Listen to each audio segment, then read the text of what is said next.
চলে সদস্য পদে দাঁড়িয়েছি। আমার ব্যালট নম্বর হচ্ছে 80।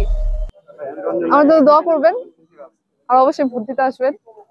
আসসালামু আলাইকুম, আমার নাম হচ্ছে মেহেরুন্নেসা কেয়া। আমি ডিপার্টমেন্ট অফ ফিলসফিতে কারেন্টলি মাস্টার্স করছি। আমার সেশন হচ্ছে 19-20। আমি বাংলাদেশ জাতীয়তাবাদী ছাত্রদল প্যানেল মনোনীত সদস্য প্রার্থী হিসেবে দাঁড়িয়েছি। আমার ব্যালট নম্বর হচ্ছে 80। দেখুন, আমাদের ক্যাম্পাসে নারী শিক্ষার্থীদের জন্য যদি আলাদা করে কিছু করা লাগে, সেটা সর্বপ্রথম যে কাজটা হবে সেটা হচ্ছে ক্যাম্পাসটা নিরাপদ করা।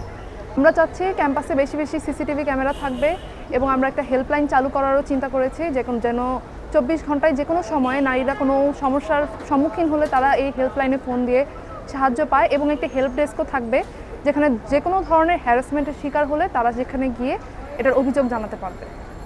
এবং আবাসিক সংকট থাকবে, এটা নিয়েও আমরা কাজ করব। এটা তো সবার আগে প্রায়োরিটিতেই থাকবে। এবং খাদ্য সমস্যা, শিক্ষার গুণগত মান বৃদ্ধি। আমরা ভার্সিটিতে একাডেমিক এক্সিলেন্সির জন্য আসি, কিন্তু আমাদের ঢাকা বিশ্ববিদ্যালয় আমাদেরকে সেই সুযোগটা দিতে পারছে না। আমাদের কারিকুলাম চেঞ্জ করা খুবই গুরুত্বপূর্ণ হয়ে পড়েছে।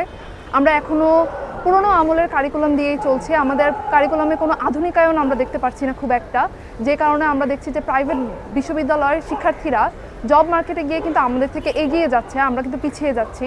এজন্য আমরা এটা নিয়েও কাজ করতে চাচ্ছি, যেন শিক্ষার্থীরা এই দিকটাতে এগিয়ে যেতে পারে এবং তারা জব মার্কেটে আর বেশি পিছিয়ে না থাকে।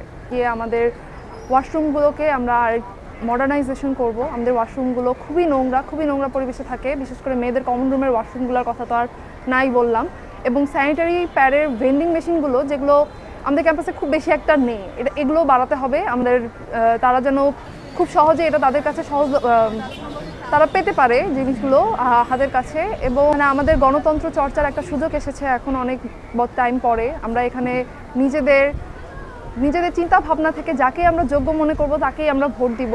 এখন আমাদের উপরে কোনো প্রেশার নেই, আমাদের উপরে কোনো পলিটিক্যাল ইনফ্লুয়েন্স থাকবে না উপর থেকে। আমরা স্বৈরাচারী সরকার থেকে বেরিয়ে এসেছি। তো সেই দিক থেকে আমি বলবো যে আপনারা অবশ্যই ভোট দিবেন। এই ভোটটা খুবই গুরুত্বপূর্ণ, বিশেষ করে আমাদের বিশ্ববিদ্যালয়ের ভবিষ্যতের জন্য খুবই গুরুত্বপূর্ণ। আপনারা আপনাদের রিপ্রেজেন্টেটিভ আপনারা সিলেক্ট করবেন, তো সেদিক থেকে আপনারা অবশ্যই উৎসাহ দিয়ে ভোট দিতে আসবেন। যাকে যোগ্য মনে করবেন তাকেই ভোট দিবেন। আর যদি আমাকে যোগ্য মনে করে থাকেন, তাহলে আমি বলবো যে আমি আমার জায়গা থেকে সর্বোচ্চটুকু চেষ্টা করব এবং আপনারা আমার উপরে ভরসা রাখতে পারেন, আপনারা হতাশ হবেন না।